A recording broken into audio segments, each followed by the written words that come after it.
So kind of this window view, everyone's kind of unique perspective. It's pretty profound. And it's also the kind of thing that you put into use when, putting together the Windows on Elsewhere piece as well, which is an incredible piece of work, which we'll talk about in a moment as well, because that also, features the stories of refugees from all over the world. And, they alongside your drawing, which is obviously influenced by their story, there's, the kind of a unique view that they had either from a childhood bedroom window or perhaps a window from, across the street or maybe overlooking a park or something like that. And that was something that you could draw. But so tell me a bit about kind of the act of seeing. How do you sort of see it, if you like? You can...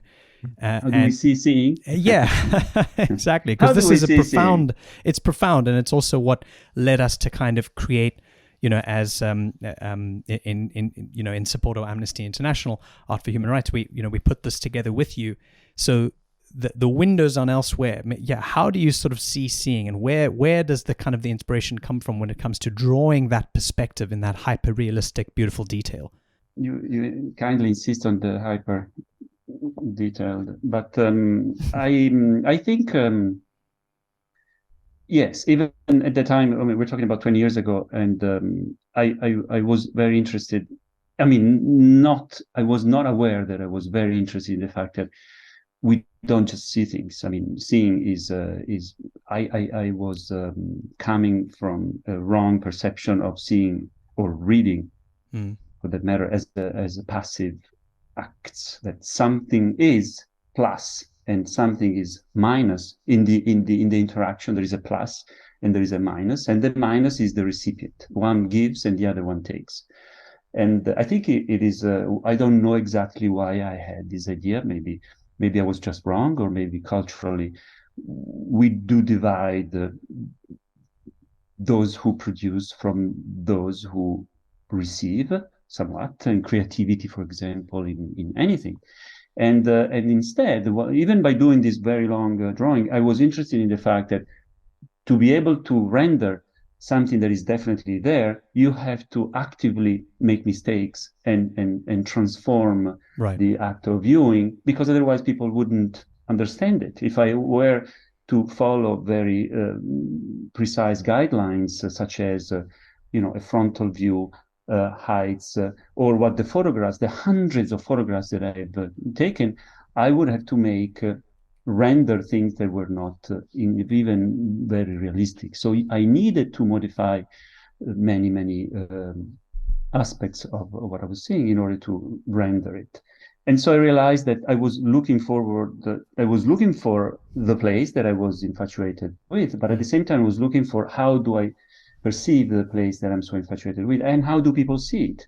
And then the revelation that you were referring to indirectly for the project that I did with you for Amnesty and Amnesty International Art for Human Rights is that I was moving out of the apartment where I was living, and I realized that I needed to take with me the window itself. The physical window frame had to come with me, with the entire city attached behind, because that view had framed my idea of the place for 7 years.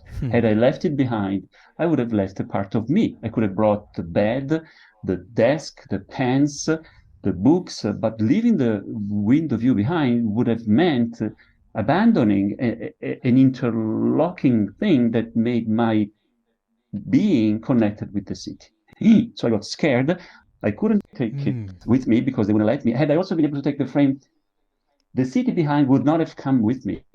I took pictures and the pictures didn't work because they would show the urban landscape or the urbanscape, but didn't show the view. The photograph of the window itself would have shown a frame. And so I drew it very large on a piece of wrapping paper just to simulate the fact that I was peeling off the view from the window. And there started a universe of discovery, that's what I wanted to see of New York. I didn't want to just draw everything from the outside, from Central Park and other places and whatever. I wanted to enter the minds of all of the inhabitants and see what they see, because that's the really invisible city. I mean, we are celebrating Calvino's 100th the anniversary of his birth, and this invisible city somehow maybe keep coming back. But that would be an otherwise invisible city unless you enter the minds of people. You do not understand how a city is perceived. So that led to a project about New York in 2009, and then on and on and on,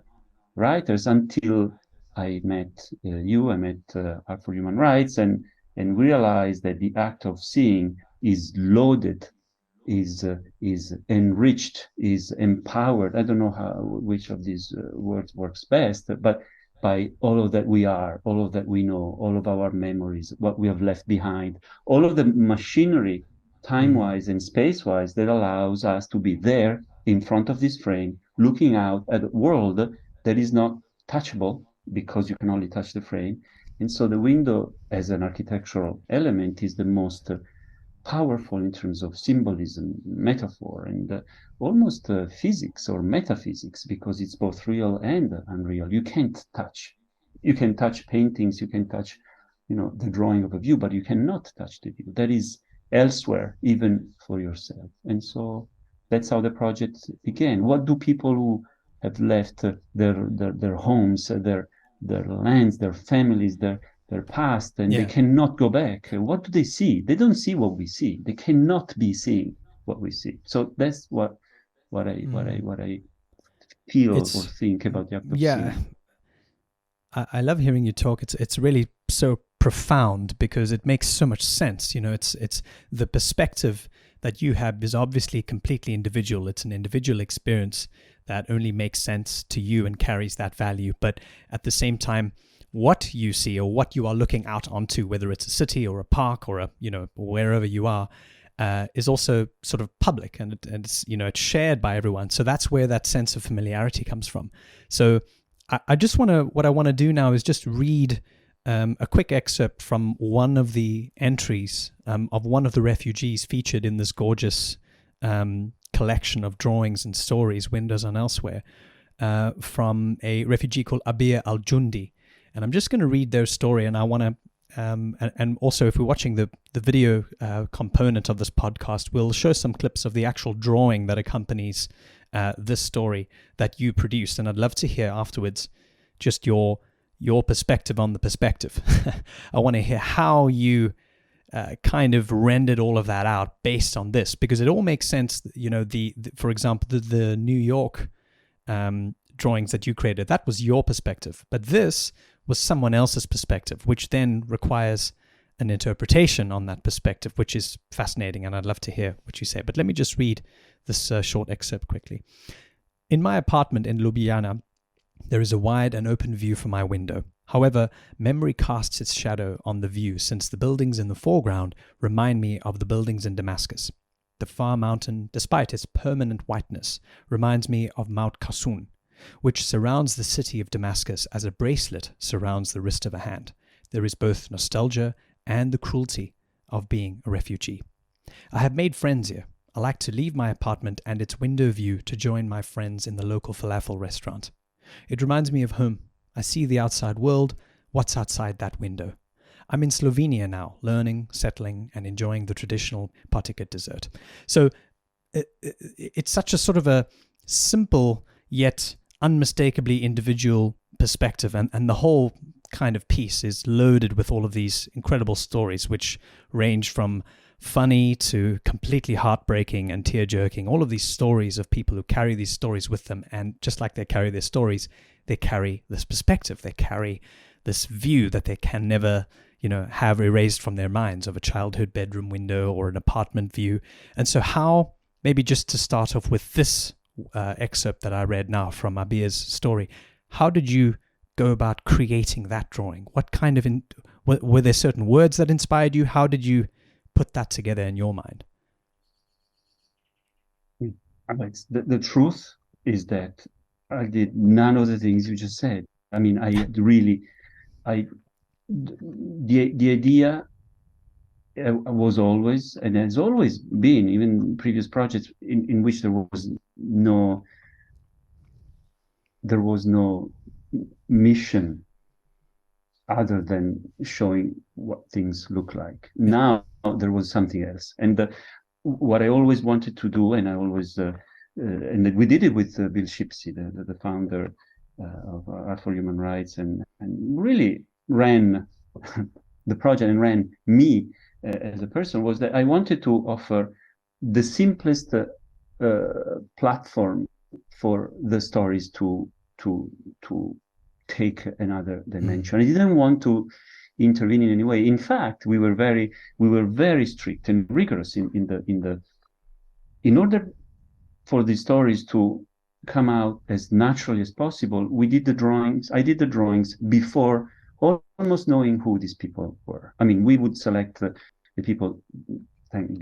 Bill would do this basically with my, support and help. We designed, we drew the map of the world to see these elsewhere, where they would be coming from. But the elsewheres that we chose are the places where these people live now, and they're welcomed, hopefully, or hosted, or have their lives.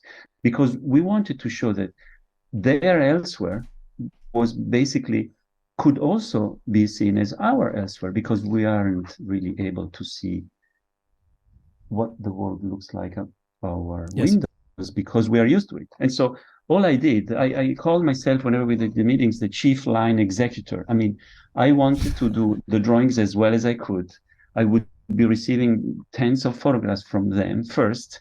I would put all of my expertise or line experience in making the drawings, because they had to show their view of now, and then we would send them the images of the drawings once it was done, so they would have a chance to see their own view via a layer of somebody else's perspective. So we would add the only thing that I would add this is how, given your photographs, the many photographs, because there isn't one window view, as you know. It depends on where you are sitting. It depends on the moment of the day. It depends if you're walking towards the window or going away from it. It depends on your mind, your memory of your own window view. And so by offering them a drawing of their views, I think the needed slight distance from the moment was created. And then we would just ask them, this is your view. Tell us what you see based on what has happened to you in your life.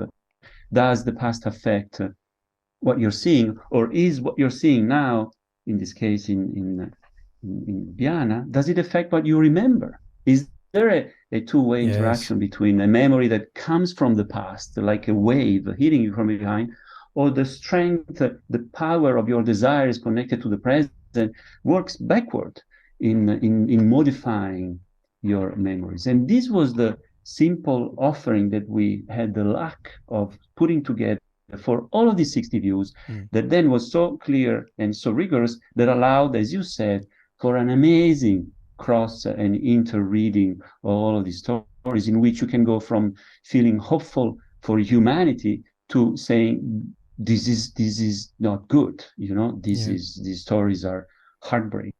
And mine is just, I feel humble and honored to have been able to just give them, here is your view, as seen by somebody who just draws them.